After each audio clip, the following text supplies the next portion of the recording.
Благодарам, ќе бидам многу краток.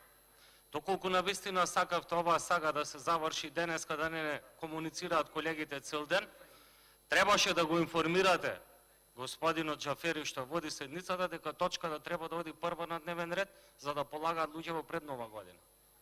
Тоа е првата работа. Втората работа, Закон за здравствена заштита 20 пати ветивте, го нема. Ова се само козметички измени со кои што реагираме во определен момент, определени акутни состојби да се решат.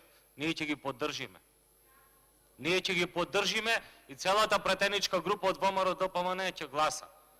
Далеку сте од плата од 100.000 денари. Најмногу физички напади врз колеги лекари има од 2019 година. Што направивте? Се потрудивте повеќе од половина случаи да ги забошотите и да нема јавен епилог и да нема казна за сторителите на тие дела.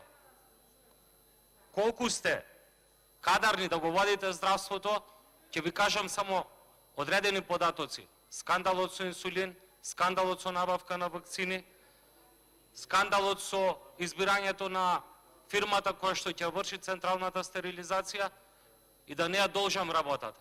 400 лекари одселени само за 2019 година. До крај на октомври месец самото по себе говори каква е ситуацијата во здравство, без разлика која влада ќе владее. Дали сега, дали понатаму.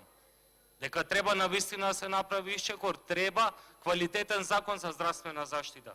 И сакам јавно да најавам дека со колегата Ванкувер и нашата претеничка група ќе поднесеме измени на Законот за здравствена заштита, со која што уште повеќе ќе се подобрат одредени состојби за колегите лекари, а се надевам дека Министерството за здравство и пратеничката група на СДСМ и целата коалиција ќе најдат за сходно да седнеме и еднаш за конечно да го донесеме еден соопфатен закон за здравствена заштита. Сакам да апелирам и вие да реагирате и институциите. Не знаеме колку ќе бидат валидни лиценците кои што ќе бидат подпишани од председателот на лекарската комора затоа што е утврдено конфликт на интереси.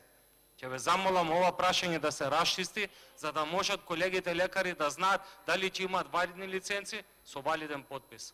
Благодарам. Благодарам. Реплика пратеничката Еминија